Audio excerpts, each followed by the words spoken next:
Seguimos en Punto de Partida, nos visita Enrique Vázquez, periodista, autor de Aduana, Corrupción y Contrabando, un libro que ya tiene algunos años y bueno, vino precisamente a Santa Fe, Enrique, a presentar esta obra. Enrique, gracias por estos minutos. Al contrario, un placer. Bueno, contanos un poco de qué trata esta investigación.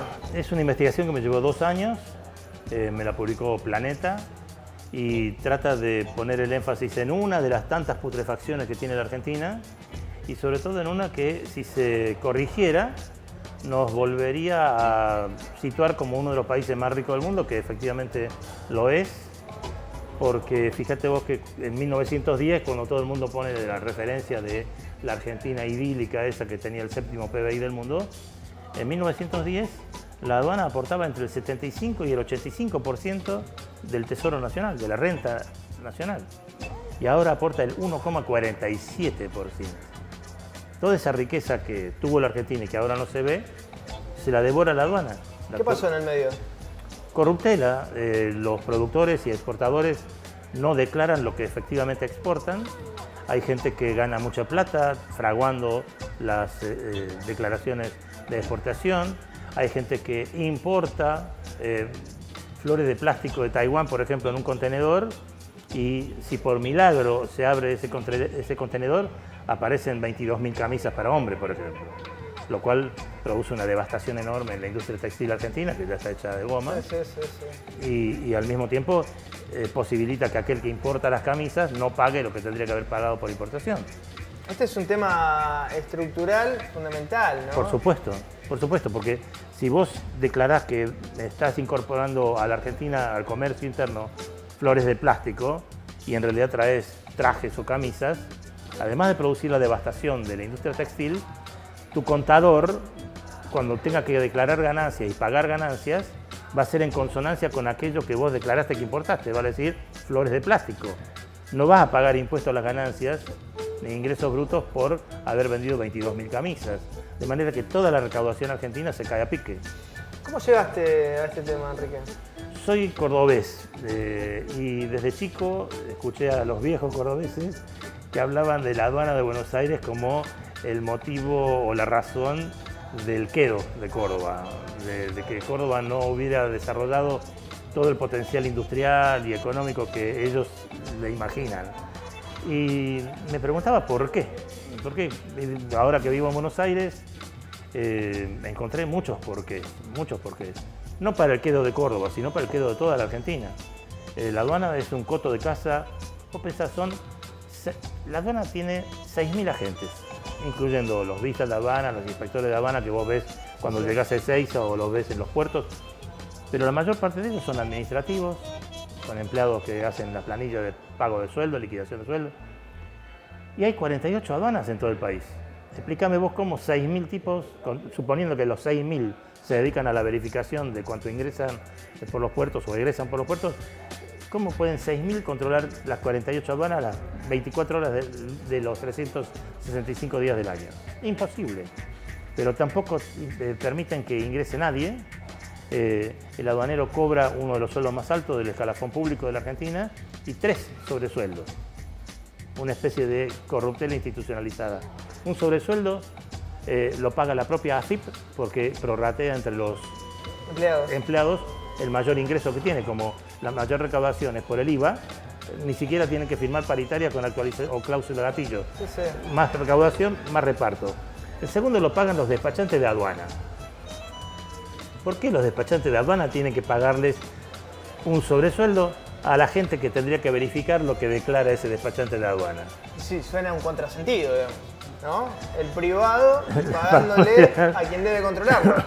Y el tercer sobresueldo lo pagan las compañías navieras para que siempre haya personal aduanero listo cuando llega un barco al puerto, listo para subir al buque, verificar la carga, o sea, poner el gancho, bajar y que toda la operación se haga rápidamente y el barco salga sin pagar demasiado tiempo de amarre en el puerto.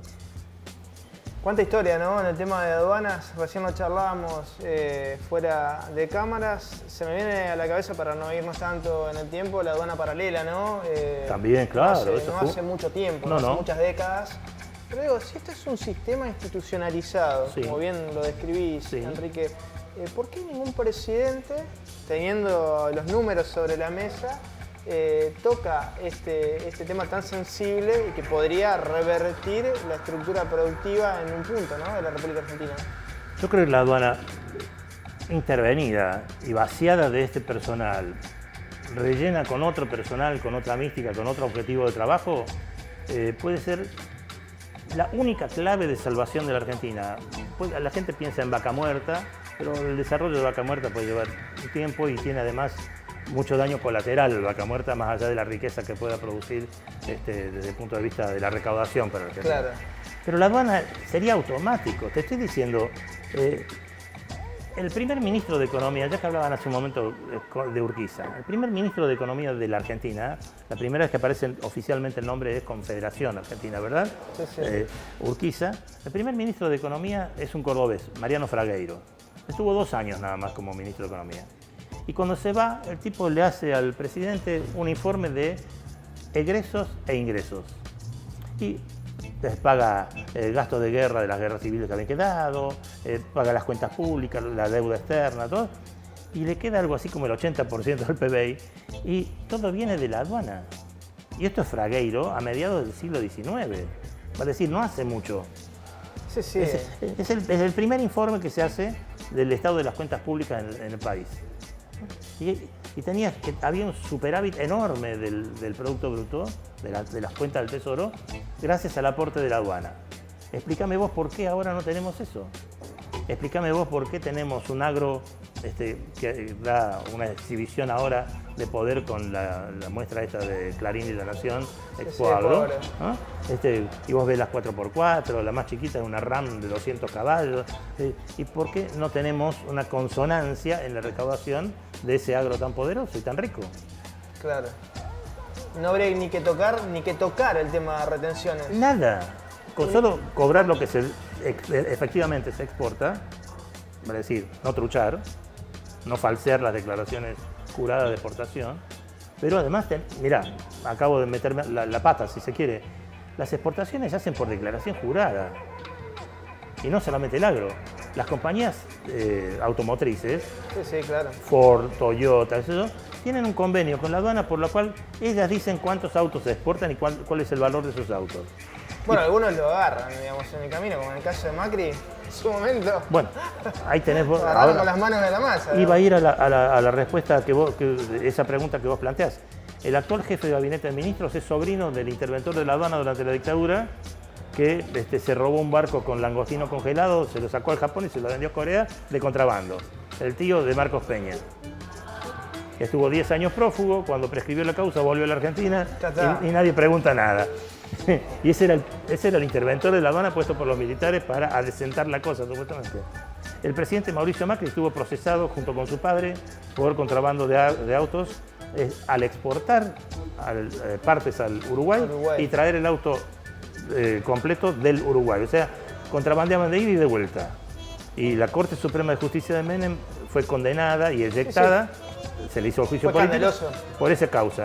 Entonces, ¿qué interés pueden tener en poner a alguien en la aduana? Designaron a un carapintada en la aduana y lo primero que hizo el carapintada fue ir a visitar al más importante contrabandista de la Argentina, Waldemar Barreiro Laborde, para ver cómo hacían con todos los contenedores que hay en el puerto de Buenos Aires. Claro. Inaudito. Es una decadencia. Y más allá de la actual gestión, Enrique, si uno lo ve en perspectiva histórica, porque digamos, la decadencia de Argentina se ha acentuado en las últimas décadas. Pero antes, ¿qué pasaba? ¿Qué pasaba con los gobiernos desarrollistas, con el peronismo, con Irigoyen, con este tema de la aduana? La aduana fue el principal aporte para el Tesoro Nacional hasta el primero y el segundo gobierno de Perón, de mediados del siglo XX. Perón incorpora otros impuestos directos a la renta física, a la renta de las sociedades anónimas, por ejemplo, por lo cual disminuye el factor aduana, o la incidencia del factor aduana en el ingreso de divisas al Tesoro Nacional. Pero siguió siendo importantísimo. La decadencia viene con las sucesivas dictaduras militares. Ahí es cuando se va el diablo de la aduana, porque empiezan a poner, te estoy diciendo, es un costo de casa de 6.000 personas. Claro. Ahí va lo más granado, lo más concentrado de las amistades del poder de turno. Un poder dictatorial, imagínate lo que es. Son 6.000 tipos que se reparten muchísima plata. Toda la plata que nos falta a nosotros se van entre esos 6.000 y los productores que exportan y no declaran lo que exportan, e importadores que importan y no declaran lo que importan. Es una cantidad de guita colosal que tiene, insisto, su correlato en la contabilidad de los impuestos posteriores. Este tema de las sucesivas dictaduras, interrupciones institucionales, ¿cuánto daño le ha hecho al país? Ahora visto desde esta perspectiva, ¿no? desde esta investigación, pero digo, ha sido clave, Enrique. El deterioro en todos los términos, en todos los órdenes. No me gusta usar la palabra moral porque la usa mucha gente de porquería, pero desde el punto de vista de la referencia ética, de lo que significa adoptar o adaptar criterios de bien común y todas esas cosas, el efecto de las dictaduras fue devastador. El relativismo moral de la Argentina, sí, pero mirá, ese se llevó más, yo me llevo 5, aquel se llevó 7, esas cosas son de las dictaduras. Y lo que veo es que no hemos revertido eso en el 40 años de democracia. No, y llevamos un récord de permanencia institucional y no hemos revertido, sino que yo diría que lo hemos profundizado. Claro. Y el deterioro económico está a la vista. Y el contraste de ese deterioro, la cantidad de millones de dólares de argentinos en el exterior, solo se justifica por esto. Son dólares que no pueden declarar acá porque no lo declararon en el momento de hacerlo. Hablamos de fuga de capitales, ¿no? Por ejemplo. Pero es que ni siquiera se trata de fuga, sino de dejar afuera aquello que tendría que haber ingresado. Aquello que no ha sido declarado, digamos. Porque, querido, nosotros no fabricamos dólares, no tenemos dólares. Los únicos dólares que pueden ingresar a la Argentina es a cambio de aquello que vendemos al exterior. Pero si vos declarás que no vendiste, esos dólares que te ingresaron efectivamente a vos y solo a vos, pero no al país, quedan afuera. Lo único que resta en ese sentido es un buen estudio de contadores en Uruguay, en Islas Caimán y bueno, y los paraísos fiscales. Y además políticos que sean menos nabos o menos complacientes, porque vos fíjate, vos sos periodista, lees los diarios con mayor detenimiento que el ciudadano común. Hay una época del año en que en La Nación y Clarín dice la cosecha de este año va a ser récord, va a superar en 10 millones la del año pasado. Después, viste, hay una lloviznita y dice, culpa de la lluvia, claro.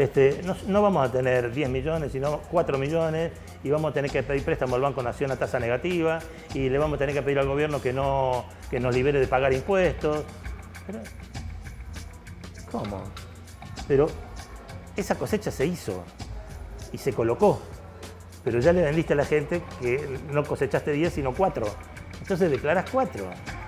Y la gente se muere por los agrotóxicos, se muere por las fumigaciones, eso produce gasto en los hospitales públicos, produce además de muertes y de deformaciones infantiles. Son muchas las cosas que padece la Argentina a cambio de nada. O si vos me dijeras, entra una carrera de dólares, vos decís, bueno, disimulemos, pobrecito el nene que salió a la señora esa con la nariz en la oreja y la oreja no sé dónde. Pero mirá, somos todos ricos. Pero somos todos pobres. Aduana. Corrupción y contrabando. Corrupción y contrabando, un libro que se las trae, un libro material obligatorio, por lo que está contando Enrique Vázquez, su autor aquí en Punto de Partida. Muchísimas gracias, Enrique. Al contrario, un placer enorme, de verdad muchas gracias. Seguimos en Punto de Partida.